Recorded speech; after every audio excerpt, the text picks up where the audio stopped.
Жили мы на 21-м, или рядом с больницей Айболит. Что это значит в детстве, я не особо понимал. С возрастом оказалось, что я жил в московском районе. Садик для меня — это несколько воспоминаний. Большое дерево во дворе, под которым мы гуляем с детьми, нерабочий фонтан и окно, около которого меня каждый день провожали.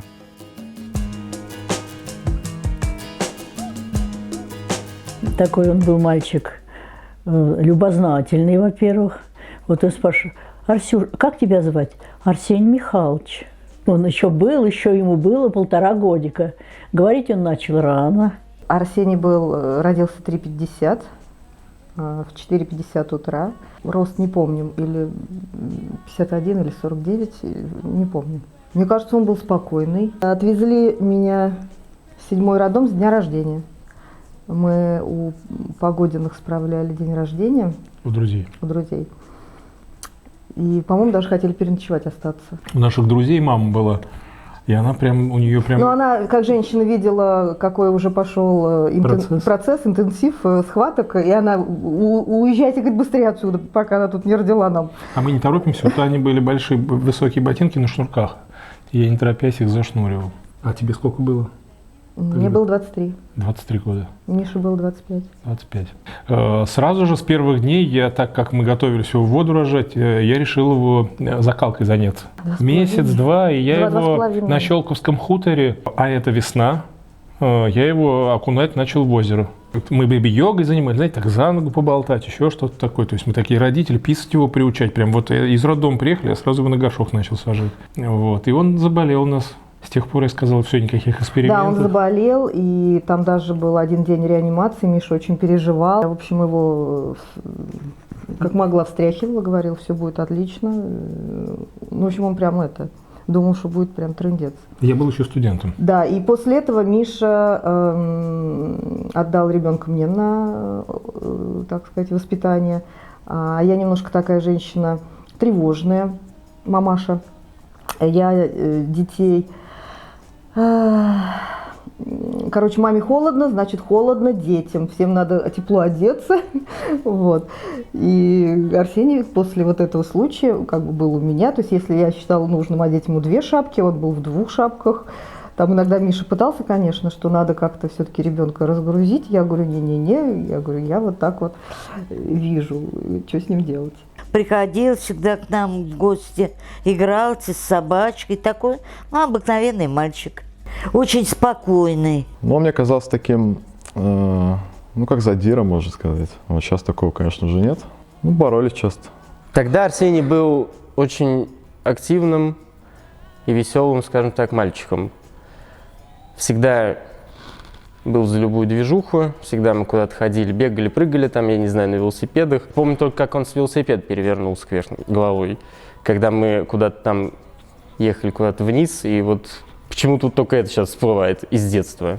Но Арсений всегда был уверенным в себе, но Арсений всегда был веселым парнем. Меня вообще как будто меня отключили. И знал, чего он хочет от этой жизни. Если все оставались в школе, то Арсений, например, вступил в техникум, потому что... Рано он очень стал интересоваться бизнесом и всякими такими философскими вещами. Может, это уже нет, нам про детство надо.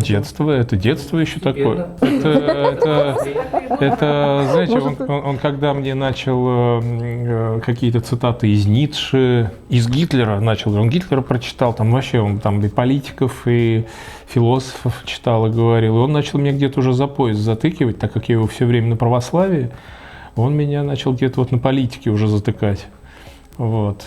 И как-то уже к классу 9, наверное, он уже начал таким быть, стержень уже появился. То есть понимание того, что он хочет, как он это видит. Вот. Из школы вместе, наверное, мы решение приняли, что в 9 класс он не пойдет, пойдет учиться в техникум. Что-то такого подходящего. Мы ездили по городу, искали, ничего не нашли. Нашли только гостиничные бизнесы. Строительным техниками. Да, строительными техниками. Он отучился, там понял, что хочет. идти учиться дальше, а что лучше есть в стране. Я говорю, МГУ есть, он поем, съездим. Съездили в МГУ, он говорит, слушай, я хочу. Вот, сказал, я хочу, и год последней учебы в техникуме засел за подготовку. Да, мы спросили, что тебе надо, он сказал, мне нужны репетиторы по таким предметам. То есть уперся рогом прямо и не выходил из дома. Он там не выходил из дома, не гулял, это было вообще, я была в восхищении. Я что-то расстроился. Я где-то тоже расстраивался, что я знал, что людям надо отдыхать. Это я как бы тоже понимаю и знаю. Но восхищение того, что он поставил цель, и он к ней идет. И упертый, зараза. Вот это точно не в меня, я даже не знаю. То есть я восхищалась тем, что, и это мой ребенок, и он так может, как бы, то есть я вообще учиться ненавижу, я вообще там, в классическом плане, то есть я могу там на курсы походить, мне это все как бы нравится, а вот именно вот это учиться, это вообще такой, и он это делал. Я прям вообще думаю, вот у меня сын такой классный. Детский садик у меня ассоциируется с мухомором на дверце моего шкафчика и на кроватке, многочисленными насаждениями на территории из черноплодки, которые мы обрывали и расплачивались листочками, как валютой, а в сезон ели ягоды и ходили с фиолетовыми ртами. Ходила я туда с удовольствием, и помню, как меня туда отводила и забирала няня через большой овраг. Также помню, как укусила девочку, которая не хотела пускать меня в спальную зону, за что стояла в углу до конца дня. Характер у меня проявлялся с детства. Наташа в детстве, как и сейчас, была разная. Могла быть серьезной, то есть когда касалось учебы, потому что училась она хорошо, и это для нее было. В социальной жизни с детьми, я думаю, что она была очень общительная, как и сейчас, то есть толерантная, общительная, веселая, добрая, отзывчивая. Если, допустим, кому-то нужна помощь, она послушает, то есть она предпримет какие-то моменты для того, чтобы помочь. То есть, и все переводится это в позитив, так скажем, в ее жизни. Наташа – это уникум. Это был прекрасный маленький ребенок, очень ранимый, который подавал большие надежды, и эти надежды, они оправдались. Оправдались и в будущем, когда она начала свою независимую жизнь в 11 лет. Но это, наверное, позже. Так что в детстве это ребенок, который, на самом деле, которого я очень люблю. Маленький такой ребятеночек. Я, в общем, пришла в их семью, когда Натусе было 9 месяцев. Где-то 14 лет я в этой семье пробыла. Наташу, как только я ее увидела, она мне очень понравилась, сразу запала мне душу.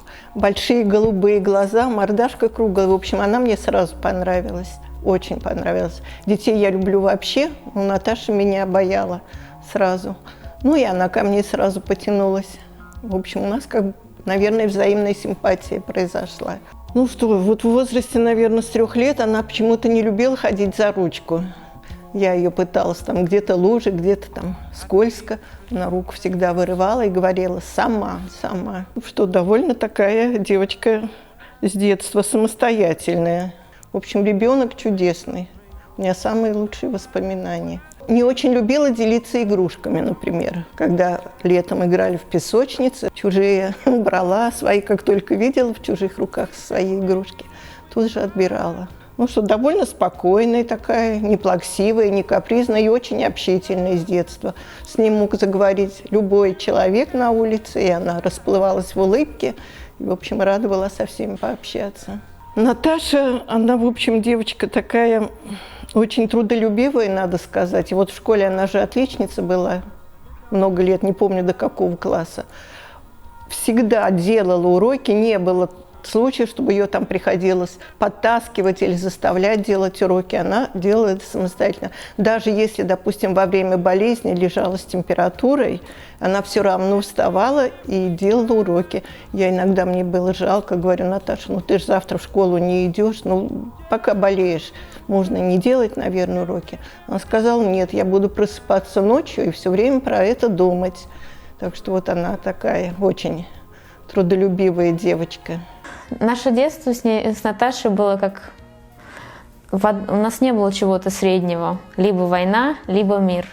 Я помню, когда как старшая сестра она меня вроде бы защищала, но ничего не менялось в детстве, допустим. Помню такую историю. Я когда была маленькая и низкого роста, она меня всегда сажала в кроватку, чтобы я просто не могла выйти оттуда. Потом, через 5 лет, ничего не поменялось, она просто начала переворачивать эту кроватку. Это, допустим, пример наших отношений в детстве. Но она очень, как и в детстве, так и сейчас, импульсивная, эмоциональная и жизнерадостная. С самого детства Наташа у нас была целеустремленная. Она вот абсолютно не видит никаких преград. И, наверное, она этим отличалась. У нее любимая песня была такая, знаешь, знаете, Линды. Это «Я ворона, я ворона». То есть вот и у нее интерьер комнаты был такой же. То есть вот красное, белое, черное, такое импозантное. То есть это, ну, то есть на самом деле она человек, который, она разноплановый, можно так сказать. То есть у нее и есть, она пишет стихи, она играла когда-то на гитаре, пыталась. Вот. Ну и, конечно же, очень веселый. Ну, в 11 лет она, в принципе, стала независима. Она начала ездить за рубеж одна. То есть первая поездка у нее была в Болгарию. И дальше она как раз именно свою самостоятельность просто как-то дополняла. И, в принципе, то есть это человек, который ну, с 11 лет начала как-то самостоятельную жизнь, да, то есть, ну, и сейчас продолжает, и, в принципе, когда в Англии была она также, то есть она там 6 лет, то есть практически жила одна, и это о многом говорит, о ее характере. До 7 лет я с родителями жил в нижней части города, на съемной квартире, вроде бы на 6-м этаже. Помню, как родился Серафим, мой брат. Помню, как мы гуляли рядом с домом, и я возил коляску с ним. Помню, как отец учил меня кататься на велосипеде. Помню, как прошу маму завязать мне ботинки. Помню, как родители мне купили игрушечного человечка на остановке в киоске. Помню, как папа мне покупает таблетку Ментос по 50 копеек и набор фишек. В 1 класс я уже иду в верхней части города, в Верхних Печорах. Мы живем в своей большой 3-комнатной квартире, и у меня даже есть своя комната. В подростковом возрасте мы переезжаем в большой дом в городе. У меня своя комната, совмещенная с личным офисом, как я это воспринимал. Дом в Лагуне для меня по ощущениям был чем-то предвосхищающим или затравкой перед настоящим блюдом.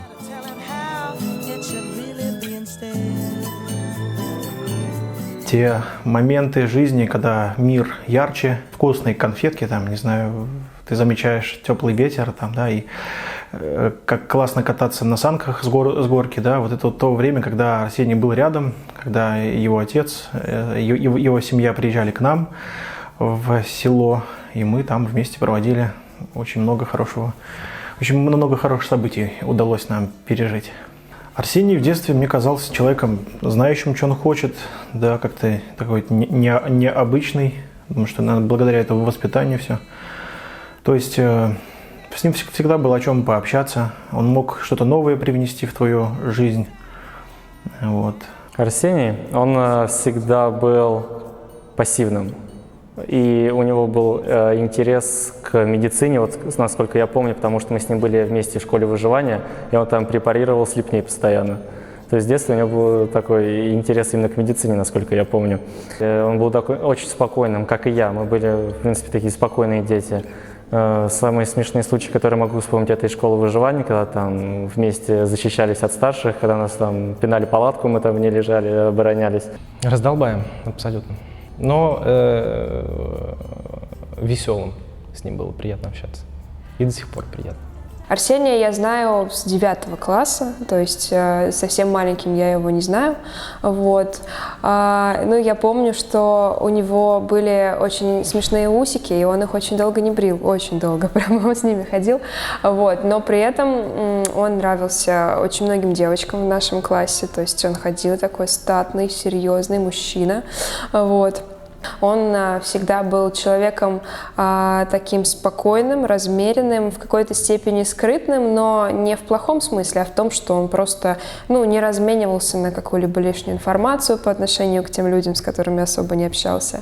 Так сложилось, что мы начали дружить все вместе одной компанией, пересекаться, вот, и получается, что вот так с 9 класса мы до сих пор и общаемся, и дружим. На самом деле мы с ним в классе 7 познакомились, пересеклись, так сконтачились по-серьезному, когда вот он приехал в Москву, и мы с ним жили вместе год в университете, когда учились в МГУ. Ну, в детстве, наверное, Арсений был серьезным, таким строгим, занимался рукопашным боем, и всегда такой был боевой чувак.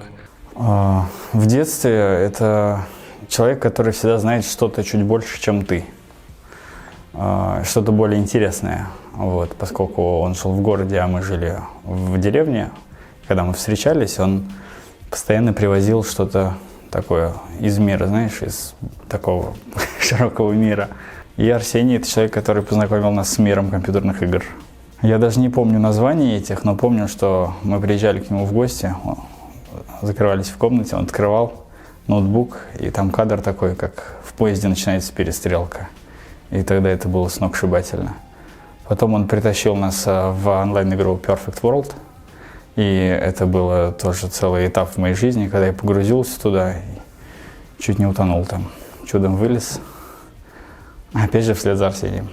Первая игра, которую меня лично, на которую подсадил, это Warcraft. Мы с Арсением вообще, получается, познакомились, когда я был еще во 2 классе, ну как и он.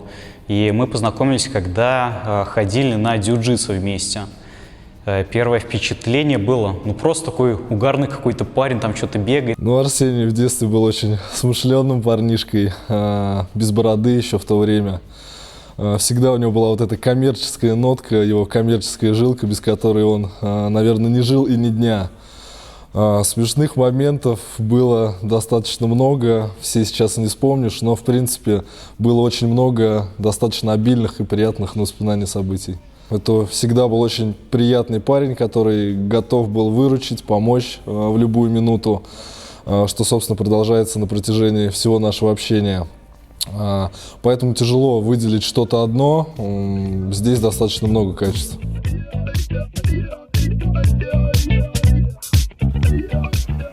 Креативный парень, ищет, то есть вот особенность, наверное, поколения современного, нашего, да, что да и сейчас, да, и тогда были люди, которые, не знают, зачем жить, да, как-то цели не имеют, а это как будто всегда видел впереди свет и к нему стремился. То ли это спорт, учеба, неважно, добился он чего-то там или не добился, в общем-то, упорство проявлял, силы прилагал и, в общем-то, ценно, да, не то, что он достиг этой цели, то, что он получил некий опыт уже, да, там 20, ему сколько, 27, да, ему 28 где-то, уже определенный опыт имеет, и слово его, оно, скажем так, подтверждено на практике, да, каким-то весомым аргументом. Вот это, наверное, особенность его. Веселый, задорный, любит всякие видосики, в которых я даже не вижу смысла, любит всякие анекдоты. Посмотреть всякие видосы, да, полежать на диване, поесть всякие бутеры. Арсений очень человек, который видит цель, идет к ней. Я знаю, что он хочет попасть в списки Forbes. Медленно, уверенно желаю удачи ему в этом. Он на самом деле добрый человек и многие ситуации принимает к сердцу куда ближе, чем он хочет показать. Он веселый, с ним иногда угарно посидеть, посмотреть всякий трешачок, как раз он любит там эти всякие фильмы, там ужастики, не ужастики, такой этот андеграунд, можно сказать. Да, с ним просто и приятно так погулять иногда бывает. Хотя это давно мы уж не делали, но взрослая жизнь получается.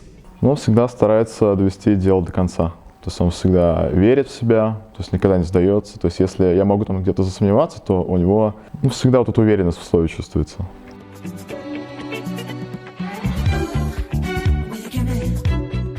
Никак. Кардинально изменился. Вот. Но, мне кажется, много событий повлияло на это. Но когда он встретил Наташу, как-то он, до Наташи он был таким каким-то грубым больше, а уже с появлением Наташи стал помягче. Вот. Он не сильно менялся, облысел только. Но он всегда такой был, примерно всегда. Нет, на самом деле Арсений никогда и не вырастал, будем откровенны. Он всегда уже, как его познакомился, он уже был зрелым человеком, уже знал, чего хочет. И за последние годы он не меняется. Это, наверное, самое хорошее качество. То есть он как и был амбициозным, что-то хочет там бабки поднимать, что-то делать, так и поднимает. Ну, уже видно, что человек прям все больше и больше комплектует себя. И Арсений, он прям такой скомплектованный в какой-то момент стал. И поэтому мне прям с ним встречаться всегда очень...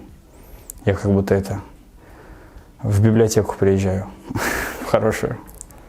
Да он нифига, по-моему, не поменялся. У него только голос погрубел немного. Ну и животик там выпятился, я не знаю. Скажем так, я весь вообще период его взросления провел вместе с ним. Мы учились вместе в школе, ну и потом еще в техникуме, там все дела. Он как бы менялся очень интересно. Когда мы были совсем маленькие, он был такой, как сказать, тихоня. То есть в нашем тандеме вместе с ним он был пассивом. То есть если я все время там что-то как бы мутил, там всякая такая фигня, то он как бы там где-то там, типа, это какой тихо-тихо, но мы все время вместе. То потом он начал превращаться в прекрасного эстета. Это, понимаешь, это как бы сигара, Гиннес, все дела. А сейчас просто как бы, я надеюсь, что Наташа, точнее не надеюсь, я как бы это вижу, я в это верю, что Наташа, она смогла его изменить в лучшую сторону, в плане того, что он перестал не быть собой.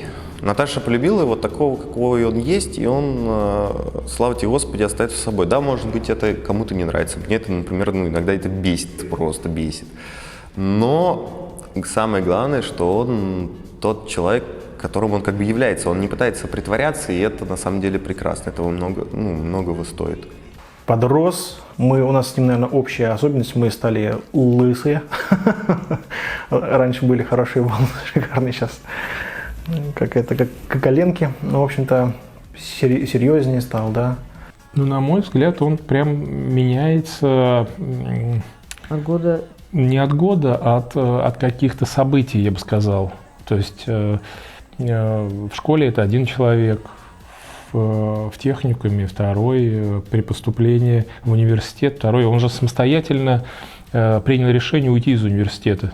Для нас, как для родителей, это катастрофа. Что же мы людям будем говорить? Корона-то у нас с головы-то. Так спросят, а где у вас? У нас в МГУ. А тут, елки, ушел самостоятельно после первого курса. Притом я когда звонил туда, мне говорили то есть на курсе. Мы, может быть, ждали даже, что там оценки какие-то плохие. Нет, учится хорошо. И сказали, пусть он документы, там надо было что-то написать, чтобы восстановиться можно было. Он говорит, я не собираюсь восстанавливаться. То есть он отрезал прямо под корень. Вот. И вот эти вот этапы жизненные какие-то, да, учеба, отношения с друзьями, они меняются прям заметно. Я не знаю, там в течение года там раз может поменяться, может за 2 года поменяться. Влиятельный, на него можно положиться, оставить. То есть если у меня есть семейный бизнес, у меня нет, если раньше у меня были какие-то сомнения, то сейчас я уже нисколько не сомневаюсь. То есть если я в сторону отойду, он легко его возьмет и поведет. И достаточно быстро развернет его. Если я себе думаю еще что-то, то он быстро что-то сделает. Потом его вот этот вот заход в политику, для меня это вообще был что-то. То есть я попытался сначала как-то помочь, ничего не получилось, и он сам туда пошел, прям с улицы, зашел там в ЛДПР, там чай какой-то он разносил, какие-то флаеры, то есть я вообще туда... По каким деревням ездил? Да, по каким-то деревням. Ну, и прямо, в итоге... с общественной работы Да, в итоге до кандидата в депутаты. добился, да, кандидат в депутаты в городскую думу. Но, блин, как только мы дожидаемся чего-то интересного, у него сразу к этому интерес пропадает. То есть сейчас у него к этому интерес пропал. То есть только бы нам погордиться, а у нас вот... Выбрали да, в городской думе. А он говорит, слушай, мне неинтересно сейчас. И сейчас он опять в бизнес, строительство. Ну, отлично. Первое место проживания, которое я помню в своем детском сознании, это Верхнепечорская, 8, корпус 2, второй подъезд, квартира 33. Жили мы на первом этаже. Это было очень удобно для няни, которая звала меня кушать с детской площадки, где я проводила достаточно много времени с соседскими девчонками. Мы часто играли в Sailor Moon, Луна в матроске, бегая по горкам и защищая окрестности от врагов. В 38-й лицей, который находится напротив оперного театра, я перешла после 8 класса по наводке своих одноклассников, которые описывали его как нечто элитарное, как место, где открываются перспективы и приятные знакомства с умными людьми. Провела я в нем 3 года старшей школы и закончила серебряной медалью. Учеба была не совсем простой для меня, ведь я себя относила всегда к гуманитариям. А 4 пары физики в неделю вкупе с 6-7 парами алгебры, геометрии и избранной высшей математики просто взрывали мне мозг. Все же считаю, что это был очень полезный опыт. Место с историей, со своими традициями, такие как День лицеиста с посвящением, постоянные мероприятия, ноу-проекты. Это место однозначно положительно отразилось на моем сознании и истории.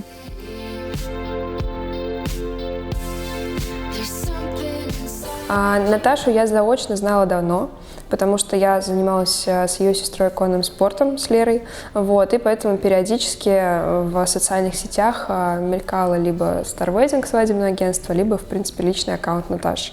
Мне давно хотелось с ней познакомиться, потому что мне казалось, что я могу с ней, мне было бы с ней интересно пообщаться как и на рабочие темы, так и, в принципе, она для меня человеком представлялась очень интересным. И я была очень удивлена, когда я узнала то, что они начали встречаться с Арсением, потому что для меня это были 2 человека, из абсолютно разных компаний, без каких-либо общих знакомых, как мне казалось.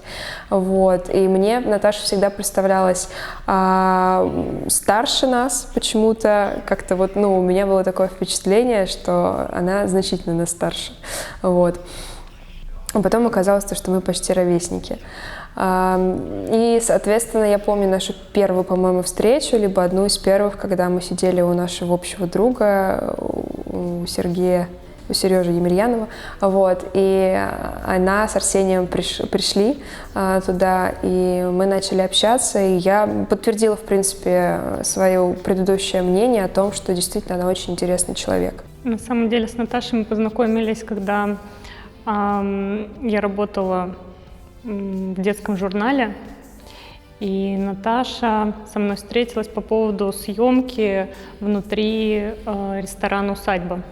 В этом ресторане я ни разу не была, и меня впечатлили интерьеры, и Наташа там очень живописно так сидела, она была, знаешь, такая прям вся тоненькая, хрупкая, она была блондинкой, очень скромной.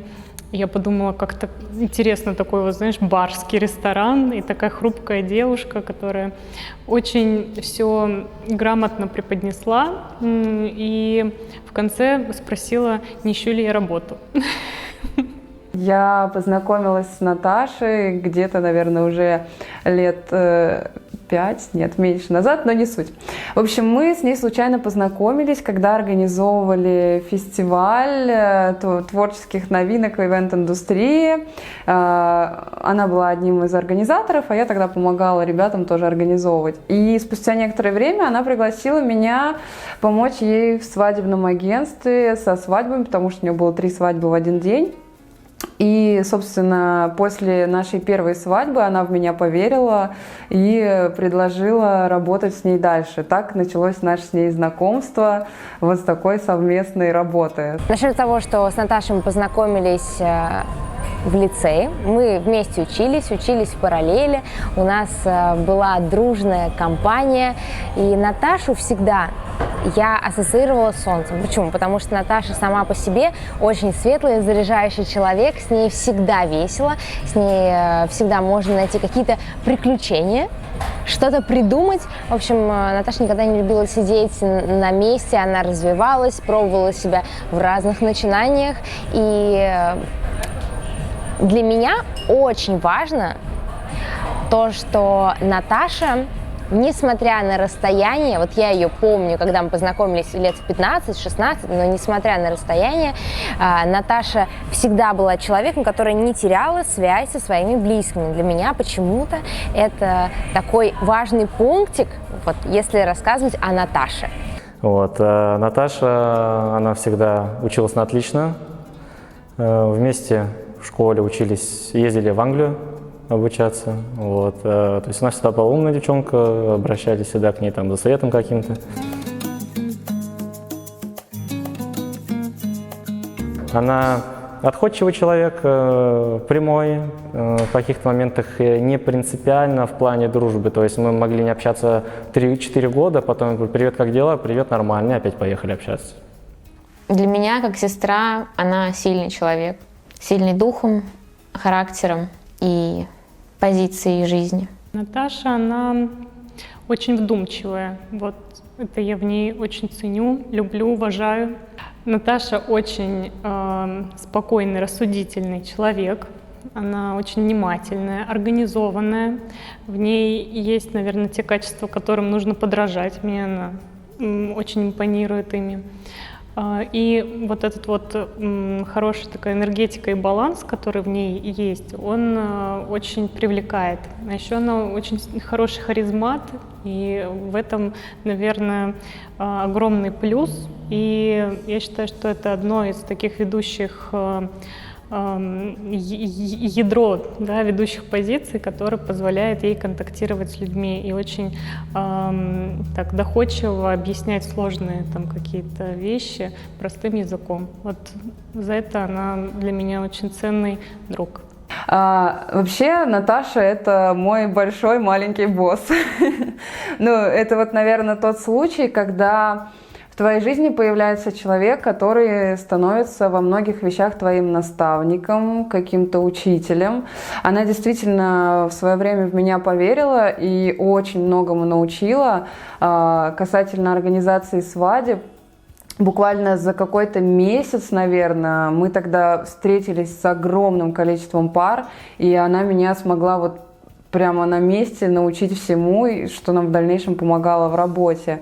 И что хочется сказать, Наташа такой человек, у которого действительно нет тормозов. Если она что-то задумала, то она найдет вообще любые способы, чтобы это сделать. И несмотря на то, что очень часто там какие-то палки в колеса, какие-то трудности, она просто, ну ничего, разберемся, и идет дальше.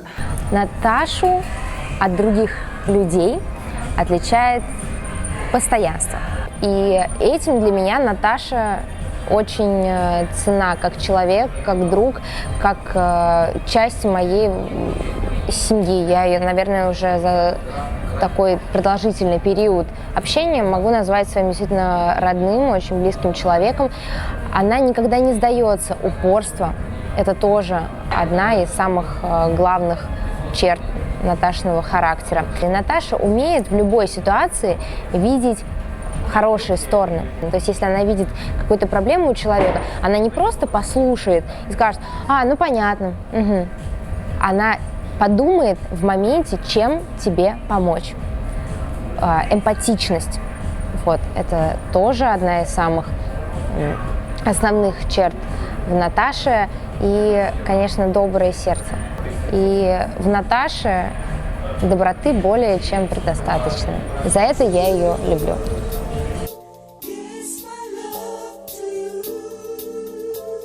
Я бы не сказала, что она изменилась очень сильно. Подхода к жизни, в плане нет у нее такого сильного, так скажем, перехода от того, как она была в детстве, относилась к людям и к окружающим, и сейчас, да, то есть это как-то идет у нее ровно, то есть ничего не послужило бы тому, чтобы ее изменило так сильно, допустим, в какую-то там ни было сторону, то есть, ну, человек, так скажем, вот он такой был, и он потихонечку взрослеет в силу того, что набирается опыта, знаний, умений, там, профессиональных навыков. Ну вот, наверное, так. Вот, потому что Наташа была более сначала, ну, в детстве такая серьезная девочка, вот, и только с возрастом уже, на самом деле, она раскрепостилась, как я считаю. Стала такая более драйвовая девчонка. Для меня Наташа, как человек, это человек-этап. Сначала она была в детстве человек-кружок, потом она была в подростковом возрасте человек-учеба, потом человек-работа, а теперь человек-жена. Я ее всегда видела по этапу. У нее такой всегда был резкий скачок какого-то прогресса. Я думаю, что она выросла в первую очередь как женщина, так скажем. Очень так мудрости в ней прибавилось больше. У нее ушел какой-то вот этот лишний шум, лишний ветер. То есть она четко знает, куда она идет. Она как бы и раньше это все знала, но ее вот иногда кидало из стороны в сторону. Может это, может то. Вот. А сейчас я смотрю на нее, и действительно вот такое чувство восхищения какого-то, чувство гордости, что вот она настолько уверенный в себе человек, что она идет туда, куда хочет, и делает то, что ей нужно. И это очень круто. Если раньше это была такая зажигалочка, с которой можно было придумать что-то интересное, там, попасть в какую-нибудь забавную ситуацию, то сейчас Наташа стала более степенной. Конечно, все мы меняемся с возрастом, и Наташа, наверное, раньше всех из моих друзей начала заниматься серьезным делом, открыла свадебное агентство. И, конечно, когда ты являешься начальником, ты несешь ответственность за других людей, вот то, о чем я уже могла упомянуть, она стала более ответственной, более серьезной.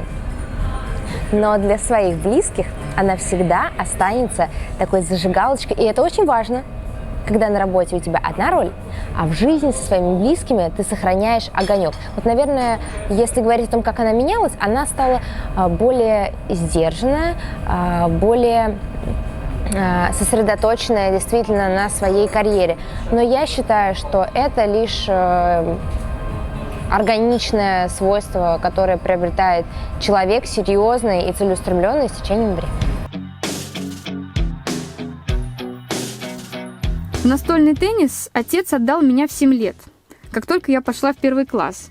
До этого родители уже водили меня на спортивно-бальные танцы, где, опоздав на 1-й концерт, я решила, что больше туда не пойду. Потом была музыкальная школа, где мама пыталась сделать из меня пианиста в 6 лет. Занималась со мной дома, где я, брякая по клавишам каждый раз, делала зарубочки на пианино, как в тюрьме на стене считают незаключенные. Как оказалось, что усидчивость – это просто не мое. Но настольный теннис мне зашел сразу. Там было много детей, большие группы, подвижные занятия, сборы и поездки в другие города. А летом был спортивный лагерь. Ну и помимо этого 6 тренировок в неделю по 3-4 часа. Эта история затянулась у меня на 7 лет. Я ездила на соревнования, входила во всероссийскую сборную по своему году, занимала первые места и закончила свою спортивную карьеру с первым взрослым разрядом или с КМС, не помню, если честно. У меня был очень хороший тренер, Евгений Васильевич Милин, который использовал очень крутые методики для тренировок.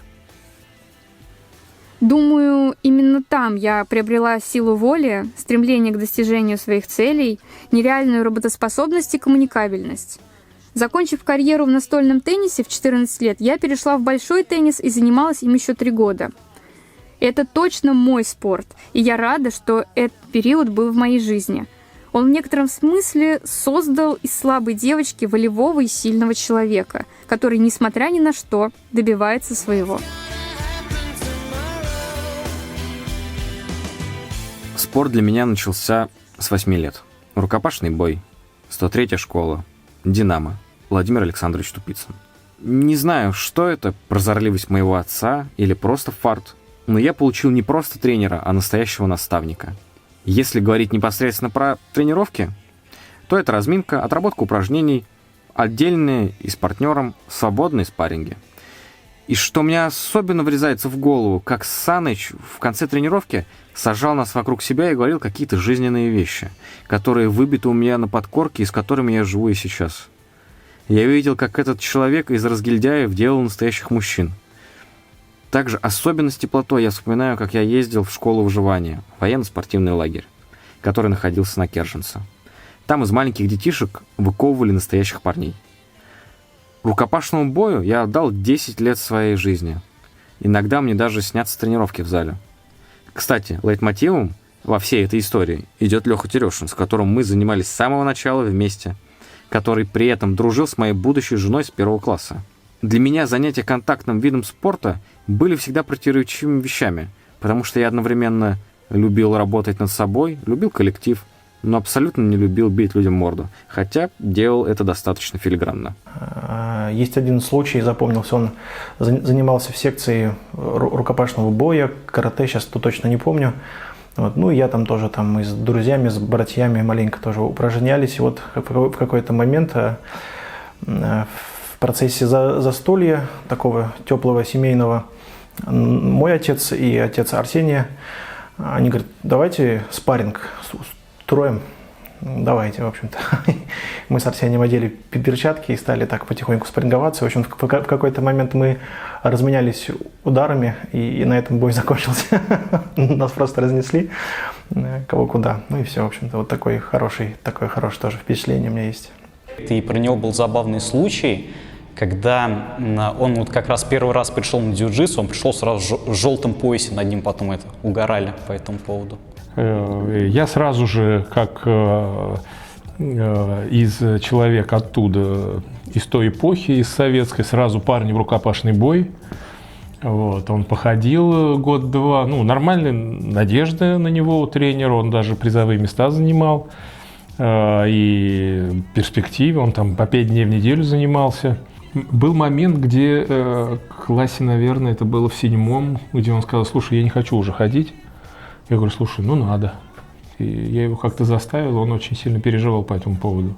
Я-то все время дрался в детстве, а Арсений, я не знаю, это очень маленький процент. Я в школе там... Его надо прям постараться, чтобы вывести. Он спокойный очень. Он очень спокойный. Папа даже наблюдал в школе, как сцены какие-то сцены его задирали, и Миша, например, говорил, что я бы, давно уже в пятак дал. А он, Арсений, такой, как-то так не реагировал. Да. В общем, не любитель он такой подраться. Но очень он мне понравился внешне. Мне показалось, он на итальянца похож. Вообще такой дерзкий парень.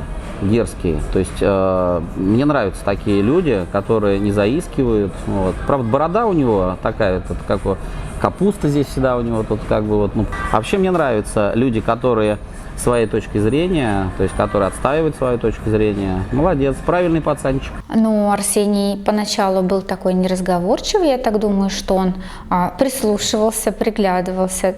Не знаю, молодой человек как молодой человек, то есть я всегда приветствую ее выбор, я это принимаю, то есть и я всячески помогаю и помогу, и поддержу, то есть самое главное, чтобы была любовь, понимание. Первое впечатление у меня было удивление об Арсении, так как Наташа человек очень импульсивный, а Арсений ее полная противоположность. То есть, соответственно, для меня было очень неожиданно, что они примут такое решение быть вместе, также, что он ей сделает предложение. То есть он был человек-загадка сначала для меня. Ситуаций таковых особых не могу рассказать, просто мы, когда виделись вместе с Наташей, проводили хорошо время, разговаривали. Но для меня он оставил впечатление внимательного и приятного молодого человека. И также я видела Наташу счастливой с ним. Поэтому, если она счастлива, я только рада. Меня, наверное, привлекает в Арсении вообще то, что я вижу, что Наташа с ним улыбается. Абсолютно приятный молодой человек, с ним комфортно, есть о чем поговорить, у него очень интересный юмор. Вот.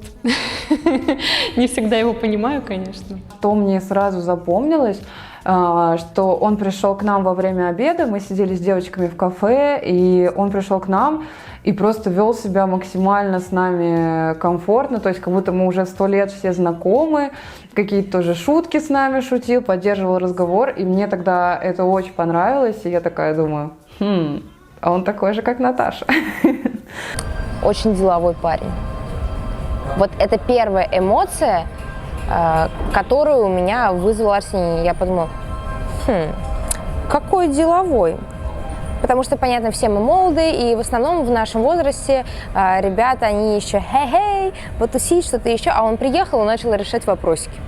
Я такая, Наташ, серьезный человечек. Наташа мне сразу понравилась. Такая милая, приятная девчонка. У нас первое знакомство как-то так странно получилось. Арсений устроил тусовку дома, и я пришла где-то в час ночи пить чай на кухню, он сидел там, и пришла Наташа с киндер-сюрпризом и предложила мне его. Но я отказалась, и я думаю, кто же это такая? И потом Арсений рассказал, что это его девушка. Первое впечатление было очень неожиданное. Наташу я заочно знал, очень положительное впечатление. Ну, приятное, понравилось, очень very friendly человек. Когда я увидел впервые Наташу, я удивился, какую красивую девушку нашел себе Арсений. Ну, блин, сразу заобщались, сразу показалась мне общительной девчонкой. И, не знаю, хорошая общительная девчонка, девушка. Человек, хороший, добрый человек, который тебе чаю нальет сам. Вот, ну, для меня это всегда было прям поразительным, потому что люди на такое, как правило, не способны. А она нальет тебе чаю. Блин, ну я просто был рад, что Арсений нашел себе девушку. Самое главное то, что Наташа с первой минуты, буквально даже с первой секунды ворвалась в наш коллектив, стала, так сказать, единым целым со всей нашей компанией. И, собственно говоря, все наши отношения на протяжении всего знакомства Арсения с Наташей складывается очень положительно. О ней могу сказать только хорошее, что это реально позитивная девчонка, которая всегда будет душой компании и всегда ей была. Я скажу так, я влюбился. Я вот первый раз увидел, я влюбился. В общем, ситуация была такая. Мы сидели просто у Арсения, мы пришли к Арсению.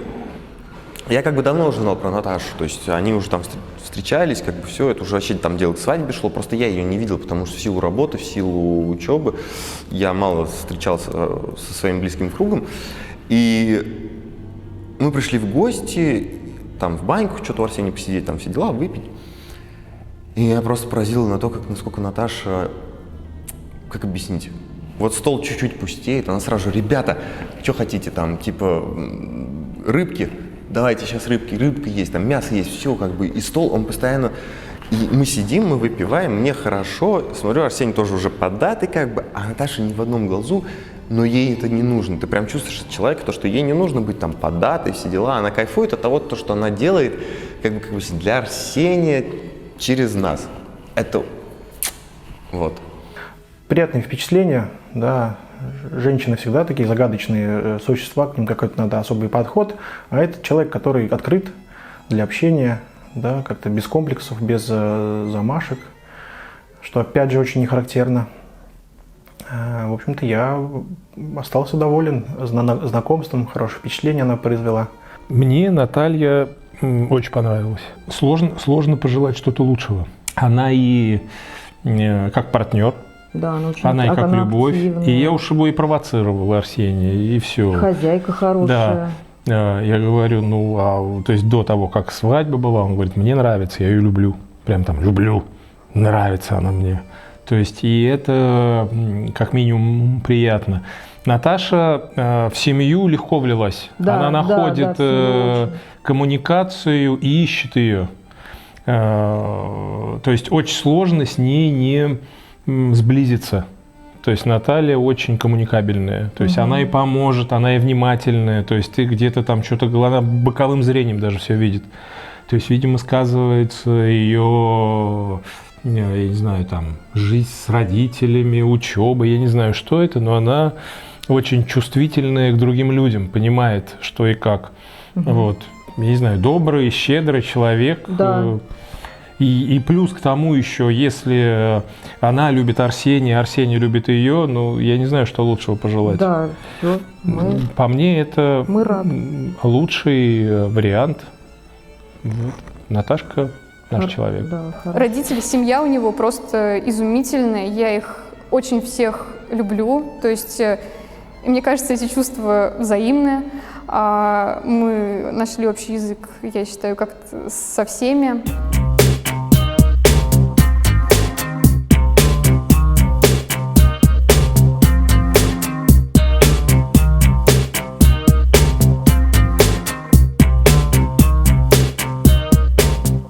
Тоже совсем рядом. Я с одной стороны школы по адресу Верхнепечорская, 8, корпус 2, а Арсений с другой стороны по адресу Казанское шоссе, 23, корпус 1. Даже жили на первых этажах оба. Много в нашей жизни совпадений. Чуть позже, в классе в 5, я переехала на улицу Лопатина. И каждый день проходила мимо дома Арсения. Да, прям мы с утра вставали, пинка раз, он... Ну, не пинка, он сам уходил, а мы могли там даже не вставать. Да. С 1 класса у меня был лучший друг Лёша Терешин. Мне он был очень близок по духу. Он воспитанный, спокойный, любит спорт. И когда мы учились в школе, да и до своих 18 лет, он был за ЗОЖ. Мне это очень импонировало, так как многие мои одноклассники занимались всякой ерундой типа пьяных вписок. А с ним можно было покататься на великах, погулять, поугарать. В общем, у всех были подруги, а у меня был лучший друг. Пожалуй, это лучшая конверсия со 103-й школы, ведь в будущем Леха сыграл очень важную роль в моей судьбе и познакомил меня с моим любимым мужем. Вообще удивительно, как при том, что мы всегда были с Арсением рядом, а мест было предостаточно, до 24-25 лет мы друг друга не видели и совершенно не помним. Только подумайте, мой лучший друг, с кем мы тусили с 7 лет, занимался спортом с Арсением тоже с 7 лет. При этом мы все учились в одной школе, бегали по одним и тем же коридорам. Жили мы по разные стороны от школы достаточно долгое время, а в старших классах я также общалась со многими другими нашими общими знакомыми. Да и с Лехой мы оба поддерживали общение все эти годы. После школы судьба нас развела по разным городам и странам. Арсений поехал учиться в МГУ, а я училась и жила в Англии 4 года. И только после того, как мы вернулись с учебы, приобрели знания и стали взрослыми и самостоятельными людьми, судьба наконец нас свела. Наверное, так было предназначено, не иначе. Хорошо помню, как мой друг Алексей Терешин позвал меня, так сказать, подкуриться в кафе. И сказал, что будет там не один, а с подругой. Ну, я подумал, что мне не особо важно, с кем он сидит, и на ход нашей встречи это никак не влияет. После совместной посиделки единственное, что я сказал: «Лех, твоей подруге не хватает гестаповского воспитания». В следующий раз со своей будущей женой я связался через Инстаграм. Она сказала, что у нее удалились все номера в телефонной книжке, и я без задней мысли просто скинул ей личное сообщение, свой номер с подписью «Секс по телефону». Потом, естественно, мы гуляли, я познакомил ее со своими друзьями. Следующий момент, который у меня всплывает в голове, как мы с Наташей поехали к Потанинам в гости. Тогда я со стороны полностью приценился и понял, товар мне интересен, надо брать. Если говорить как-то более сентиментально, что мне не свойственно, как вы, конечно же, поняли, исходя из того, что я говорю за кадром. Наташа — это совокупный образ того, что я хотел видеть в женщине, в своей будущей жене и в матери моих детей. Первый раз я познакомилась с Арсением в феврале 2019 года, когда договорилась посидеть со своим другом детства Лехой и покурить кальян в кафе «Пахлава». Моей целью было пообщаться по душам. Мне тогда это было очень важно, и я была рада, что у меня наконец-то восстановилось общение с лучшим другом детства. И тут мало того, что я его прождала больше, чем полчаса, потому что этот модник заезжал домой, чтобы приодеться, прихорошиться, так по итогу он пришел и говорит: «К нам сейчас присоединится мой друг, чтобы подкуриться».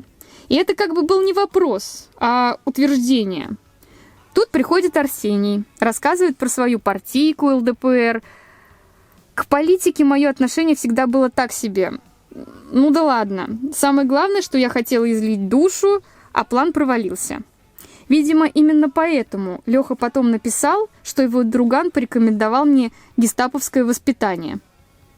Общение у нас не продолжилось, но я заметила, что он добавил меня во вкладку «Близкие друзья» в Инстаграм, где выкладывал то видео с Корги Оскаром, то «Газель», где он в атрибутике ЛДПР едет в область куда-то, то «Стройку». Приятно было, конечно, что добавил, но контент был такой себе. В мае 2019 года, спустя некоторое время, мне приходит ответ в Инстаграм на мою историю, где я просила людей прислать мне свои номера телефонов, потому что iPhone решил все вычистить. Арсений написал свой номер и добавил «секс по телефону». Я подумала, что это дерзко, необычно, мне нравится, надо пообщаться. Далее помню кринжовое общение по интересам, неоднозначные гифки с евреями, что меня никак не смутило и не навело вообще ни на какие мысли. Ну и по прошествии нескольких дней мы пошли гулять на набережную. Общались по планам на будущее, рассказывали о себе. Тогда Арсений меня познакомил со своими друзьями, а именно с Саней Мухиным, Настей Цирулевой, ну еще там был Леха со своей будущей женой Соней. Мы поехали к Арсению в Лагуну курить кальян. Арсений болтал с Соней про Израиль или репатриацию. Меня это тоже тогда никак не смутило, если честно. Да, и я просто плыла по течению приятного общения. Далее мы договорились уже на личную встречу и пошли в Брюс Ли, который очень сильно рекомендовал Арсений. Позже мы пошли в кальянную, и по ощущениям мне было очень легко, весело и спокойно. Я не знала, куда это может привести. Мне нравилось общение, и в конце этого свидания, когда он облокотился на мотоцикл, и я решила его обнять и попрощаться, мне показалось, что он глубоко вдохнул запах моих волос, потом посмотрел мне в глаза, и я была уверена, что он хотел меня поцеловать. Но я как-то затупила или просто не была готова. Но через несколько дней мы встретились снова в кафе «Тако» на обед вдвоем, и там случился первый поцелуй. Для меня это было знаком, что я решилась на серьезные отношения с моим будущим мужем. Слушай, вообще Арсений меня познакомил с моей будущей женой и всегда говорил, вот все подарки на свадьбе мои, я вас познакомлю. Я говорю, ну ладно, не вопрос.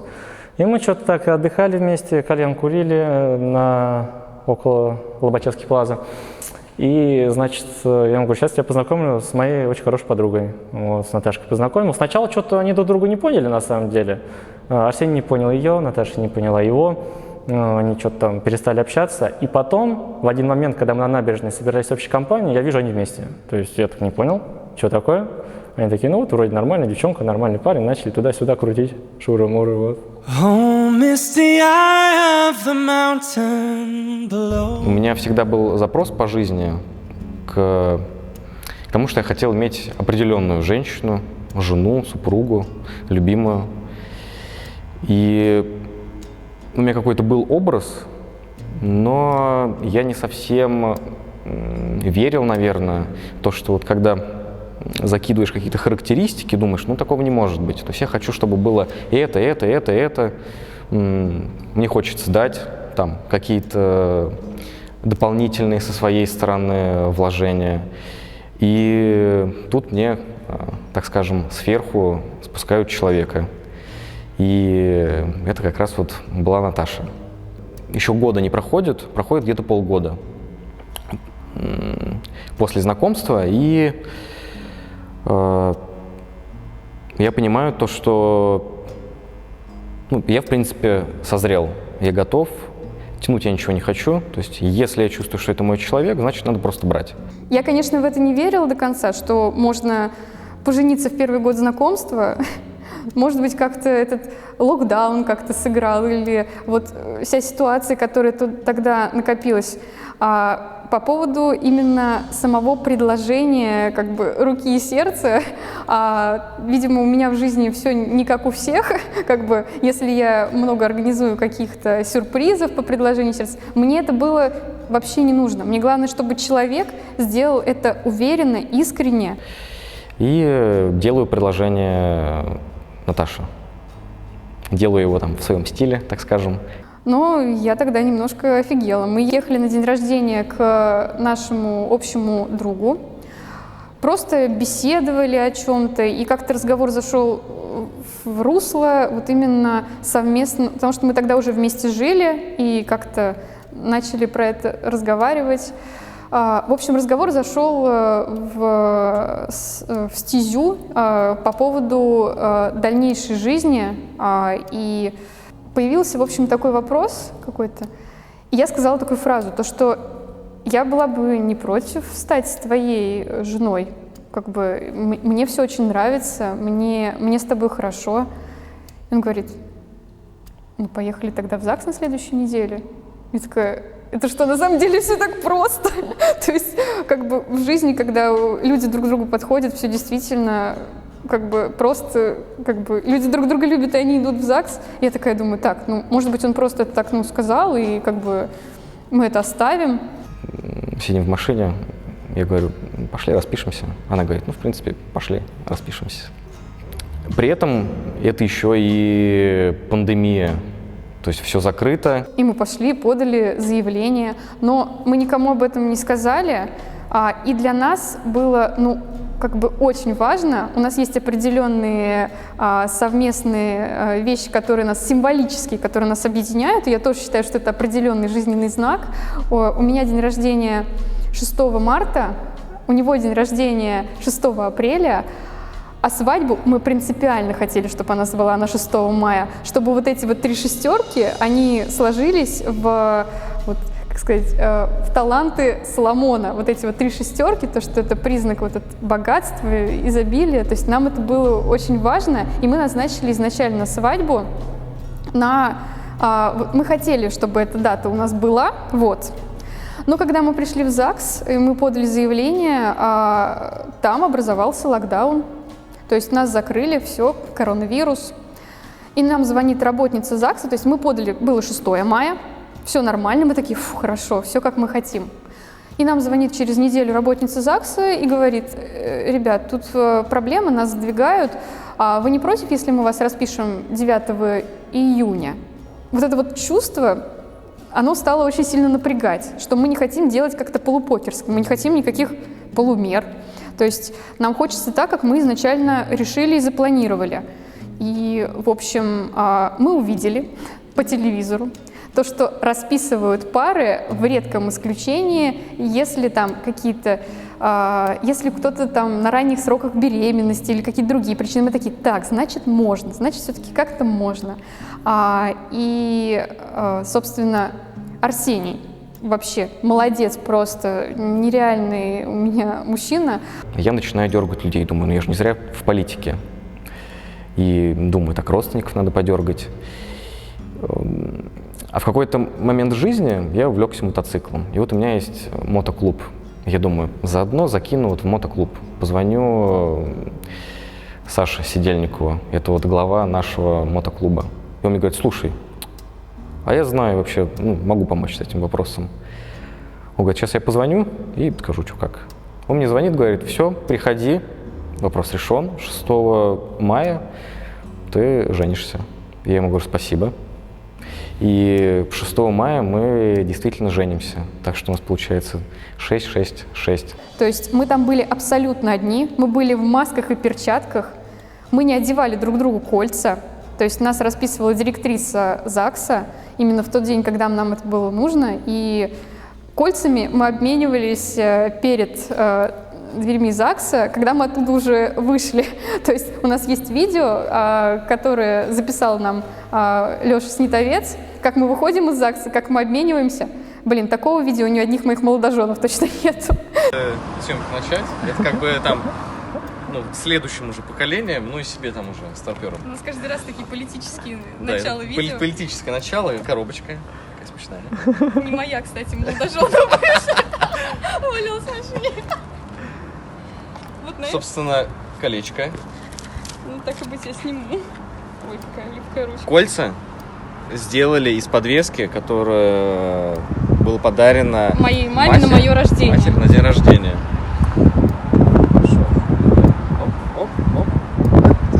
Нормально зашло. Смотри, какая рука липкая. колечко. Скромно. Там внутри есть гравировка, но что там написано, я не скажу. Никто не знает, кроме нас. Хорошо, давай, надевай. Оп, все, видишь? Четко получилось. И пусть только маленькая, нежная детская ладошка сможет разъединить ваши руки. Жених может поцеловать невесту. Не снимай маски, не снимай маски. И сказали мы всем друзьям и знакомым про свадьбу, то, что мы будем расписываться, только где-то родителям, наверное, за 2-3 недели. Это было очень важно, потому что тогда был вот этот вот упадок, то есть был вот этот пессимизм, то, что все закрывается, там работа встает, денег, возможно, не будет. И тут мы родителям говорим то, что у нас будет свадьба, и в этот момент, мне кажется, это было очень-очень всем важно, искренне вот этот момент с нами разделить. То есть пусть это пир во время чумы, неважно, но это было для всех очень ценно. Собственно, и друзьям мы сказали за неделю. Потом сходили, расписались, снимались вообще как будто бы в момент апокалипсиса. На улицах не было никого.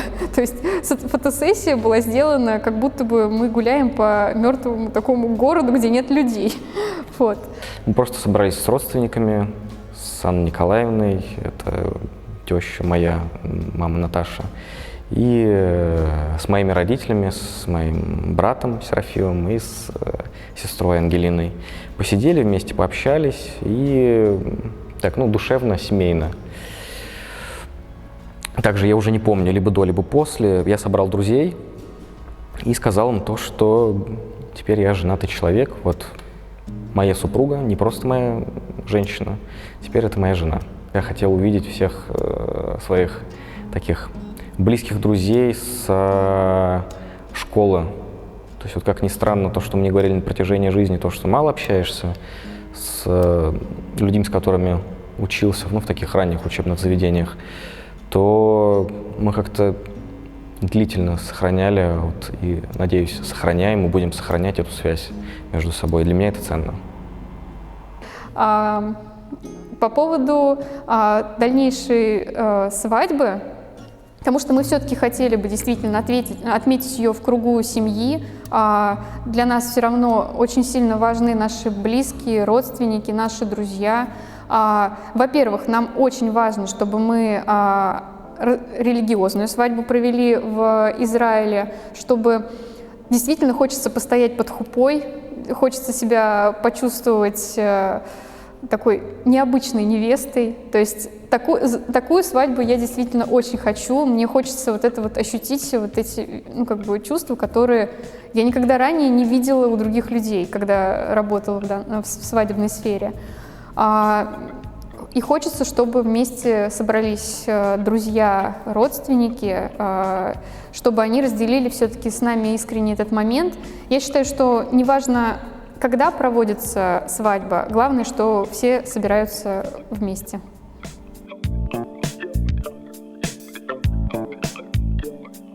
Они для меня как помощь, опора такая. Родители уже как-то отодвигаются в сторону, я как-то пытаюсь сепарироваться от них.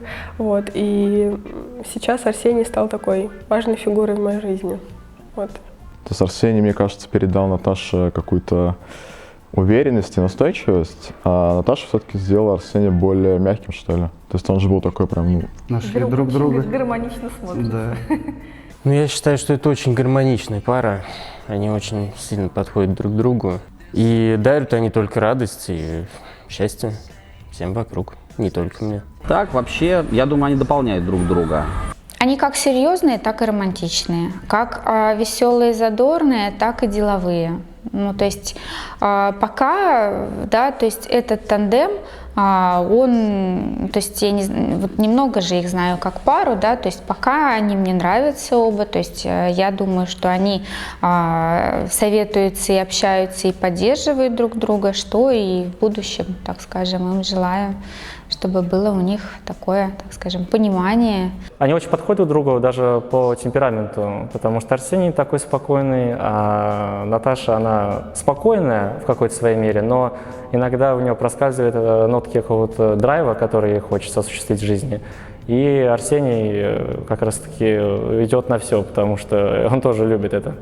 Я их представляю, опять же, спокойными людьми, у которых в голове холодный расчет в плане, у них все по полочкам, они знают, что сегодня будет, что будет завтра, у них есть план, который медленно, но постепенно вытворяют они свою жизнь, уже общую жизнь. Немолодые люди уже продуманные, партнеры, у которых есть общая цель, общее стремление. И это очень важно, конечно, так как без общего видения, мировоззрения ничего бы не получилось. Но они нашли этот консенсус, эту связь, золотую середину, и теперь они вместе. Сначала я вообще не представляла, что два этих человека, пускай я Наташу знала мало, как-то, будут вместе. Не знаю почему. Но со временем я смотрела и смотрю на них и понимаю то, что между ними происходит, это действительно гармония, это действительно любовь в полном смысле ее слова и взаимопонимание. То, что всегда желают на свадьбах всем. Вот. Это все у ребят есть. И поэтому они для меня представляются парой очень гармоничной, с которыми очень приятно общаться, и с которыми интересно. Можно их одним словом, двоих сразу описать. Это амбициозные люди, которые ничего не боятся, дорожат дружбой и своими отношениями. У них самые здоровые отношения из всех моих знакомых. Позитив. Приходишь всегда легко, никаких конфликтов, никто не барагозит. Всегда всякие мемесы выскакивают. Смеемся часто. Наташа очень гостеприимный человек. Арсений тоже. Конечно. Стал. Пришлось. Они сочлись, как все считают, то, что они созданы друг для друга. Любят бизнес, любят деньги, любят что-то придумывать. Куда-то залазить, что-то делать вместе, и у них хорошо это получается, я думаю. Вот так. Я помню, что когда он появился в ее жизни, в Наташе зажегся такой потухший слегка огонек. То есть я увидела ее немножко другой. Я знала, что она такая есть где-то внутри, но когда появился Арсений, он как будто в ней это все разбудил. Конечно, я сначала начала расстраиваться, потому что она все меньше времени стала проводить со мной, все больше с ним, но с другой стороны я понимала, что она по-настоящему чувствовала себя счастливой и чувствует сейчас. И вот этот реально огонь в ее глазах, он просто с неимоверной силой разгорался. И я безумно рада, что Арсений появился в ее жизни, а Наташа в жизни Арсения. Они стоят друг друга. Люди, которые такие, не вот там романтическая сказка, то, что они нашли друг друга, а просто как люди встретились на пути, им обоим нужно в одну сторону, оба амбициозные, и им хорошо вместе, поэтому это люди, которые просто встретились и идут в одну сторону, в одном направлении.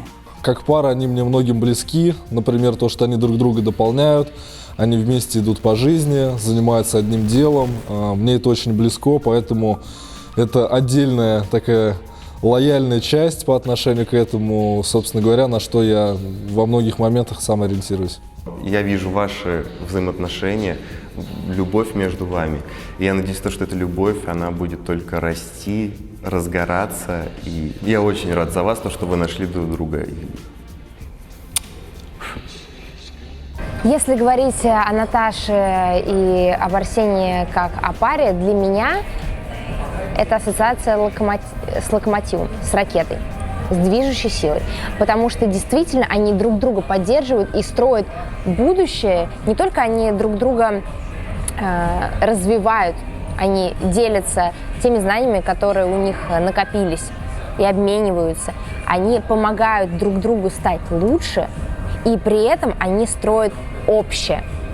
Вот для меня они как ракета, которая летит вперед и точно достигнет своей цели. Это идиллия. Это идиллия в плане того, что они нашли друг друга. Вот два, как вы объясните, мужское и женское, они нашли друг друга в плане того, что, как объяснить, Арсений человек, он очень ленивый.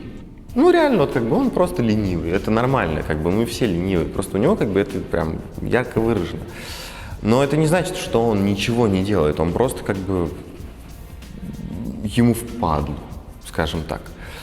И Наташа, она верит, она знает то, что вот надо будет, он все сделает, там все, и он реально это сделает. Из-за этого как бы и у них получается синергия, то, что она в него верит, и он, в принципе, на самом деле, я вот сейчас как бы, ну, замечаю то, что он пытается соответствовать тому, во что она верит.